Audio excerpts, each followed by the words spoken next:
Hello শিক্ষার্থী বন্ধুরা, কেমন আছো তোমরা? আমি দীপ্ত কুমার পাল। এই পর্বে আমি তোমাদের প্রথম শ্রেণীর প্রাথমিক গণিত বইয়ের অধ্যায় 12 জ্যামিতি এটি আলোচনা করব। দেখো বন্ধুরা, এখানে আছে কি কি আকৃতির বস্তু রয়েছে। দেখো বন্ধুরা, এখানে একটি সাইনবোর্ড আছে, সাইনবোর্ডে লেখা ফুল ছেঁড়া নিষেধ। এখানে একটি বই আছে, বইয়ের উপরে লেখা আছে বুক 1। তারপরে এখানে একটি হোয়াইট বোর্ড আছে, এখানে একটি গ্লাস, এখানে থালা এবং এখানে একটি জামা কাপড় টানানোর হ্যাঙ্গার আছে। দেখো নিচে বলছে ছবিতে আর কি কি দেখা যাচ্ছে। এখানে দেখা যাচ্ছে হোয়াইট বোর্ড, বই, গ্লাস, থালা, হ্যাঙ্গার। তারপরে বলছে ছবির বস্তুগুলোর কোনটি কি আকৃতির, অর্থাৎ ছবিতে যে বস্তু ছিল এটি ফুল ছেঁড়া যাবে না। এই সাইনবোর্ডটি কিন্তু চার কোণা আকৃতির। তারপরে এই বইটিও চার কোণা আকৃতির। হোয়াইট বোর্ডও চার কোণা আকৃতির। গ্লাস হচ্ছে গোল আকৃতির এবং থালাও গোল আকৃতির। হ্যাঙ্গার এটি তিন কোণা আকৃতির। দেখো এখানে লেখা ছিল ছবির বস্তুগুলোর কোনটি কি আকৃতির, বস্তুর নাম, আকৃতির নাম। তো বস্তুর নাম হোয়াইট বোর্ড, এটি চার কোণা আকৃতি। বই চার কোণা আকৃতি। গ্লাস গোল আকৃতি। থালা গোল আকৃতি। হ্যাঙ্গার তিন কোণা আকৃতি। তারপর দেখো এখানেও আছে নিচের বস্তুগুলো ব্যবহার করে ছবি আঁকি। এখানে দেখো একটি গ্লাস, একটি কাচের বোতল, একটি গোল চুড়ি, তারপরে এখানে তিন কোণা এক টুকরো কাঠ, তারপরে এখানে দেখো জ্যামিতি বক্সের একটি তিন কোণা বস্তু, তারপরে এখানে দেখো একটি রাবার এবং একটি পেন্সিল কাটার আছে এবং এখানেও চার কোণা একটি কাঠ আছে। তো এগুলো ব্যবহার করে তোমাদের বিভিন্ন জিনিস আঁকতে বলছে।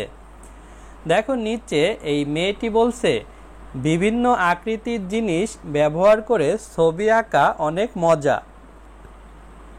দেখো এখানে এই একটি চুড়ি ব্যবহার করে তার পাশ দিয়ে পেন্সিল দিয়ে দাগ দিয়ে একটি আকৃতি আঁকছে, অর্থাৎ গোল আকৃতি। এভাবে উপরের বস্তুগুলো ব্যবহার করে আমরা বিভিন্ন আকৃতি আঁকতে পারি।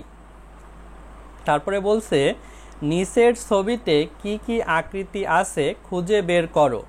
দেখো নিচের ছবিতে আমরা এখানে একটি সূর্য দেখতে পাচ্ছি, সূর্য হচ্ছে গোল আকৃতি। তারপরে এখানে আমরা একটি গাছ দেখতে পাচ্ছি, গাছের পাতাগুলো দেখো গোল গোল আকৃতির আছে। এখানে আমরা তিনটি ঘর দেখতে পাচ্ছি, দেখো ঘরের নিচের মেঝে চার কোণা আকৃতি। তারপরে এখানে জানালা দরজাও চার কোণা আকৃতি। উপরের যে চাল এটি তিন কোণা আকৃতি। তারপরে পিছনে দেখো কলা গাছের পাতাগুলো কিছু তিন কোণা এবং কিছু চার কোণা আকৃতি। পিছনে এই ছোট গাছটির পাতাও তিন কোণা আকৃতি। দূরে কিছু গাছপালা দেখা যাচ্ছে, এগুলো তিন কোণা আকৃতি দিয়ে আঁকা হয়েছে।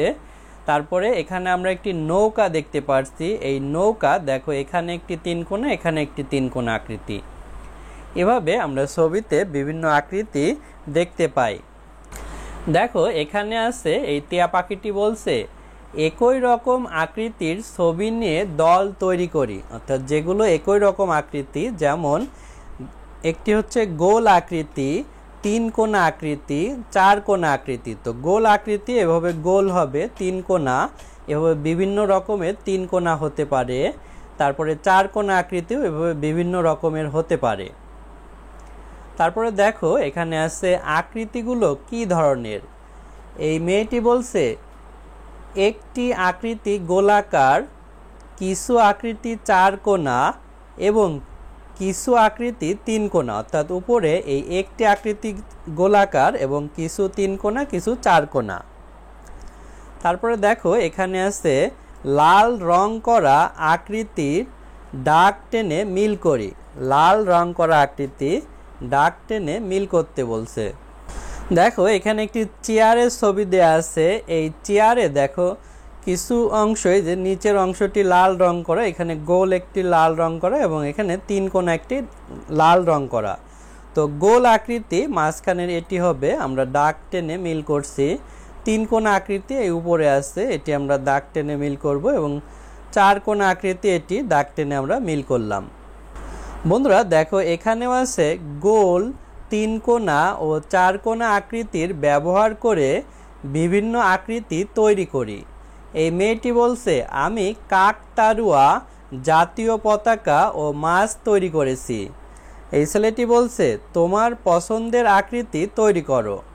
দেখো নিচে এখানে একটি কাকতাড়ুয়া তৈরি করা হয়েছে মানুষের মতো, একটি গোল 4 কোণা ব্যবহার করে। তারপর এখানে জাতীয় পতাকা 4 কোণা এবং গোল, তারপরে মাছ এভাবে 3 কোণা এবং গোল আকৃতি দিয়ে মাছ তৈরি করা হয়েছে।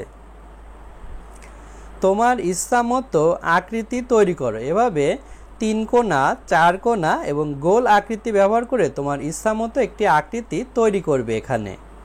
বন্ধুরা আজ আমাদের ভিডিও এ পর্যন্তই। পরের ভিডিওতে আমরা পরবর্তী অধ্যায়ে আলোচনা করব।